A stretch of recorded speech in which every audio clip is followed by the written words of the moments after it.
तो मेरी बात में क्या है, हम लोगों को अब असल सवाल है वो यही है कि हम लोग क्या करें। अब ये इलेक्शन हो रहे हैं, हम में से किसी में नहीं है पाबंदी कि जाके हम ये लोग इलेक्शन लोग दें।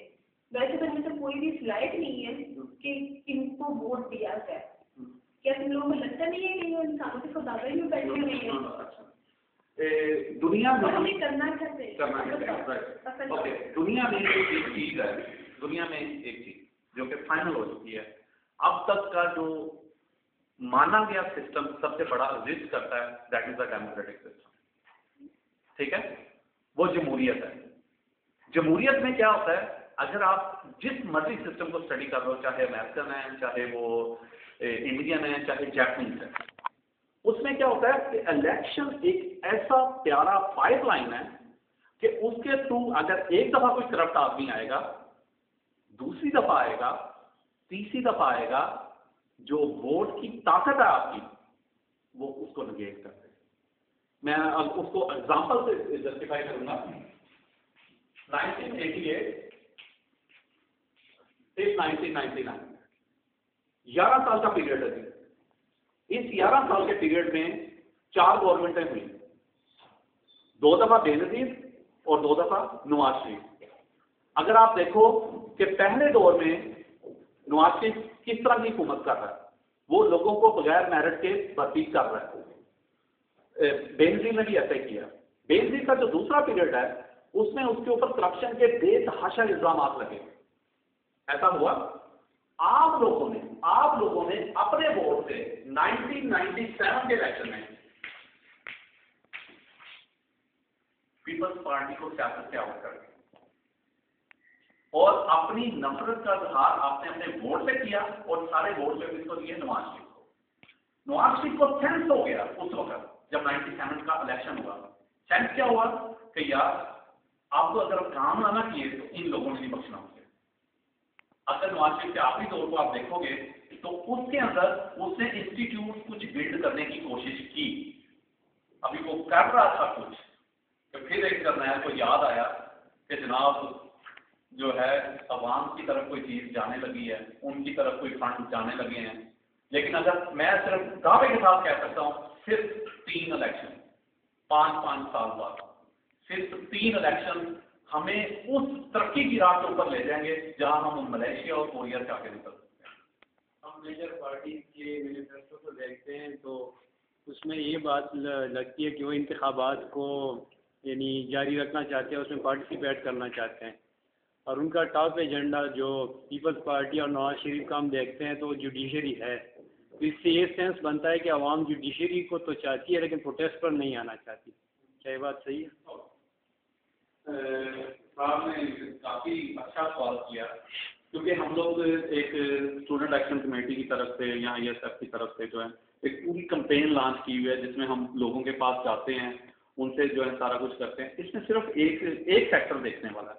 वो फैक्टर ये है जनाब कि जो आपके मुल्क की एजेंसीज है ना, ये किसी भी डिक्टेटर का दायां और बायां बाजू होती है।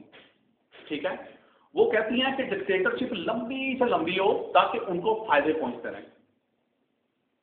उन्होंने जो डिसाइड किया, जब हमने स्टूडेंट्स ने मिलकर अयूब खान को उतारा था, उन्होंने उस वक्त डिसाइड किया कि इन स्टूडेंट्स की पार को, लोगों की पार को, ट्रेड यूनियंस को, स्टूडेंट्स यूनियंस को, इन सबको खत्म कर।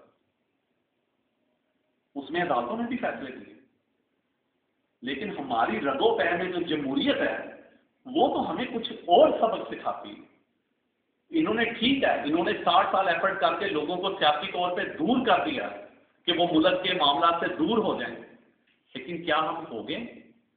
कितनी देर लगेगी?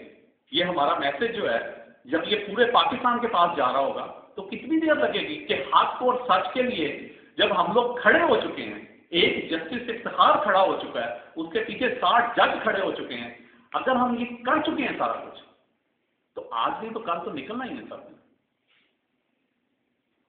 अगर आप ये कहते हैं कि फ्री एंड फेयर जुडिशरी चाहिए और वो रास्ता जो फ्री एंड फेयर जुडिशरी की तरफ जाता है with the help of parliament, तो आप उसको क्यों इग्नोर करते हैं और एजुकेशन की तरफ जाते हैं? अलमिया ये है हमारे मुल्क का कि यहाँ पर क्योंकि ट्रू डेमोक्रेटिक सिस्टम नहीं है जिसमें आप पार्लियामेंट इज मतलब कि मेरा बिलीव है इस चीज़ के ऊपर कि जो सबसे सुप्रीम अदारा है वो पार्लियामेंट है। लेकिन 2002 के इलेक्शन में हमने देखा था कि जब एक डिक्टेटर को प्रमोट करने वाली पार्लियामेंट नहीं बनी तो उन्होंने जो थे वो 20 MNA तोड़ के दूसरी जमातों के वो उसके अंदर शामिल करवा दिए थे।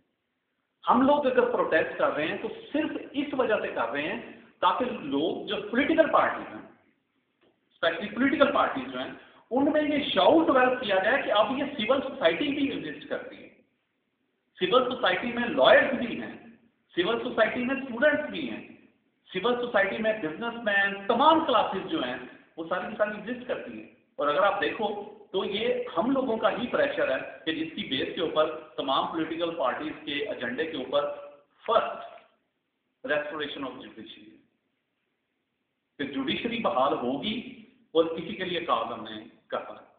क्योंकि अल्टीमेटली एक चीज़ जो है जिसके ऊपर मेरा ईमान है वो यही है कि जो जुडिशरी अगर बहाल हो गई तो आप डिक्टेटरशिप को कंट्रोल कर सकते हो। तो उसी डिक्टेटरशिप को कंट्रोल करने के लिए हम मैक्सिमम एफर्ट कर रहे हैं।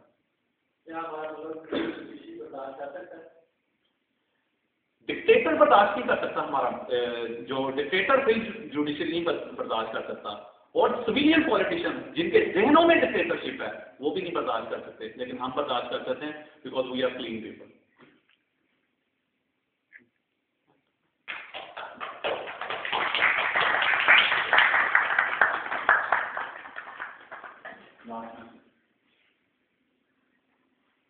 आप सब लोगों से मेरी जो दिली तौर पे एक रिक्वेस्ट है, खुदारा खुदारा खुदारा, पाकिस्तान की हिस्ट्री में पाकिस्तान एक दफा टूट चुका है, उस वक्त हम नहीं थे, लेकिन आज के पाकिस्तान में हम सब लोगों की जिम्मेदारी है कि इसके लिए मैक्सिमम एक्सर्ट करें, क्योंकि पाकिस्तान होगा तो हमारे घर बचेंगे। प्लीज से